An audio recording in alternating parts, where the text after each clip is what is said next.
Yep, that's my upgrade. BFN upgrades can be pretty hit or miss. Some are unique, some are must-haves, and some just flat out suck. In this video, I'm going to talk about a bunch of upgrades I consider worthless because they are either bad, overpriced, broken, or inferior to other options. I'm not talking about upgrades that are niche and have distinct playstyles. I mean upgrades that fail at what they are trying to do or are outclassed so badly that nobody uses them. But if you disagree, defend your upgrade's honor in the comments. Let's begin. Heat Shooter is probably the most consistent character throughout the PvZ Shooter series. He has always been about running around on the front lines and chucking chili bean bombs into groups and objectives. A lot of his upgrades focus on giving him constant firepower, but here is an upgrade that flat out nobody uses. Bean Party.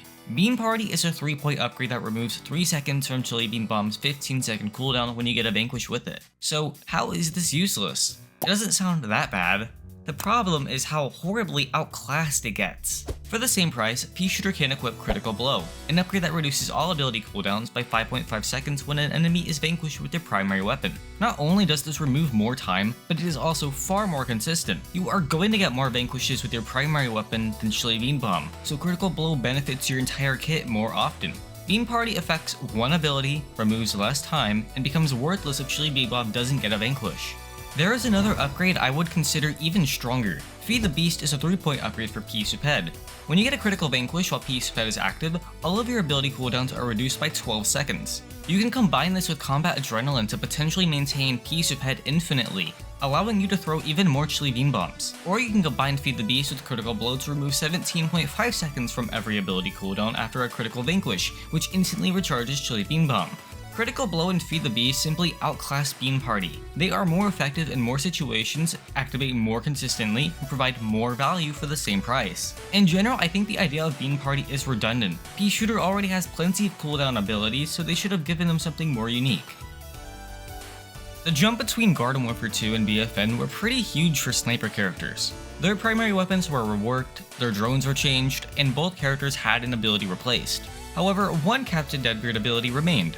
Barrel Blast. Barrel Blast was a useful last resort ability in Garden Warfare 2. If an enemy was pressuring you, you could use the barrel as armor to run away, or you could charge into the enemy's face to blow them up. However, BFN's gameplay is completely different, and this ability does not work well in its meta. Barrel Blast makes you incredibly slow in a game where every character jumps cartoonishly high and plenty of them have movement abilities. Trying to blow up an enemy usually results in them jumping away and taking no damage. And even when they are caught in the explosions, Barrel Blast hit registration is so inconsistent that they still might take no damage. Unlike Garden Warfare 2, the barrel also has its own health. If enemies fight back and destroy it, the ability is wasted and Deadbeard gets stunned. So here is an upgrade that does literally nothing. Powder Keg. I know it is a 1-point upgrade, so you should not expect huge results from it, but there is no real benefit to being launched higher when Barrel Blast explodes. If you are thinking about using it to reach high ground, Captain Deadbeard already has an answer for that. Anchors Away is a quick movement ability with a 10-second cooldown. Your movement after the explosion is also incredibly stiff, so you cannot even do anything exciting with it. Powder Keg does not fix any of Barrel Blast's problems or give it a meaningful new purpose. And lastly, it can be buggy. On some maps with low ceilings, the upgrade can launch you into the ceiling and fling you in a random direction. This upgrade was just a bad idea, and it feels like they had no idea what to do with Barrel Blast. It seems like they were scraping the bottom of the barrel. At least the earlier upgrades were consistent. They delivered what was promised, regardless of whether that result was useful. Popcorn is not only overpriced, but also inconsistent.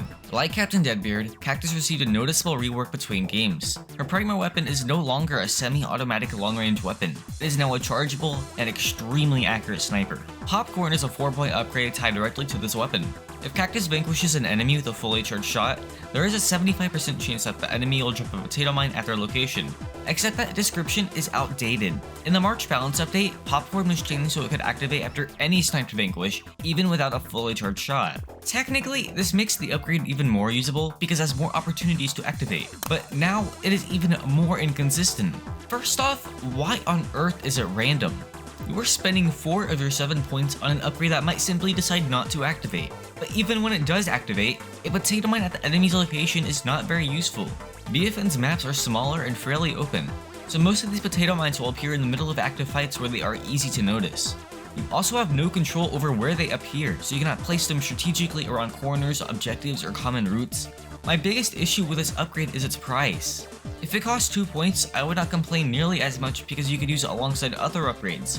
More potato mines are helpful, but the cost is not worth the inconsistent results. It is a neat idea with poor execution. I am putting these two upgrades together because Wildflower and TV mechanically share a lot of upgrades. There is not much new to say about these characters. I've already made a full video explaining why they don't belong in the game, so you should watch that after this video. Wildlife and Commercial Break allow you to set where you respawn. The entire point of these abilities is to hide the anchor somewhere enemies will not find it. If an enemy notices it, it's going to get destroyed.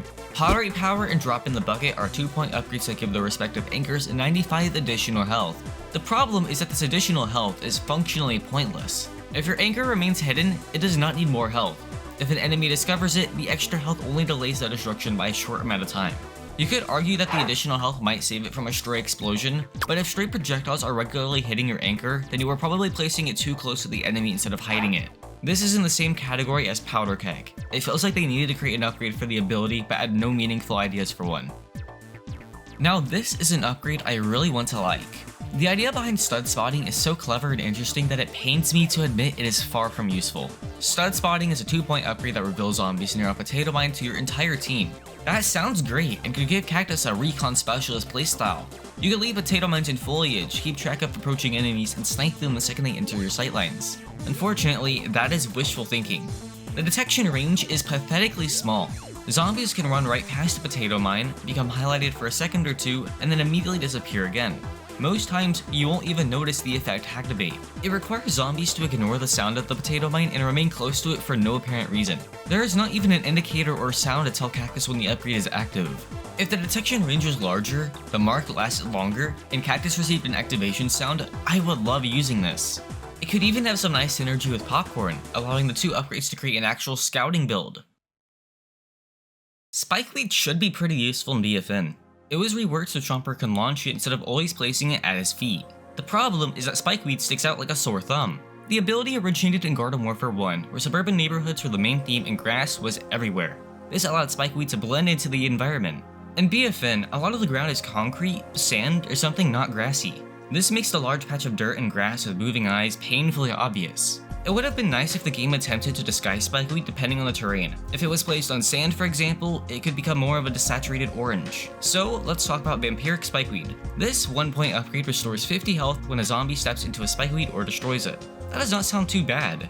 Since Spikeweed is an unreliable trap, throwing it into the open and baiting zombies into destroying it could be a simple way to regain health. Well, what makes this upgrade obsolete is the fact that part of its effect is always active, even when the upgrade is not equipped. On every platform besides the Complete Edition for Nintendo Switch, Chomper receives the health whenever a zombie destroys the Spikeweed regardless of whether Vampiric Spikeweed is equipped. So running the upgrade is a waste of points. You could equip it to receive health when a zombie actually gets trapped by Spikeweed, but that does not happen enough to justify it. Switch players get to have the finished game while the rest of us play the Incomplete Edition. Thank you, PopCap.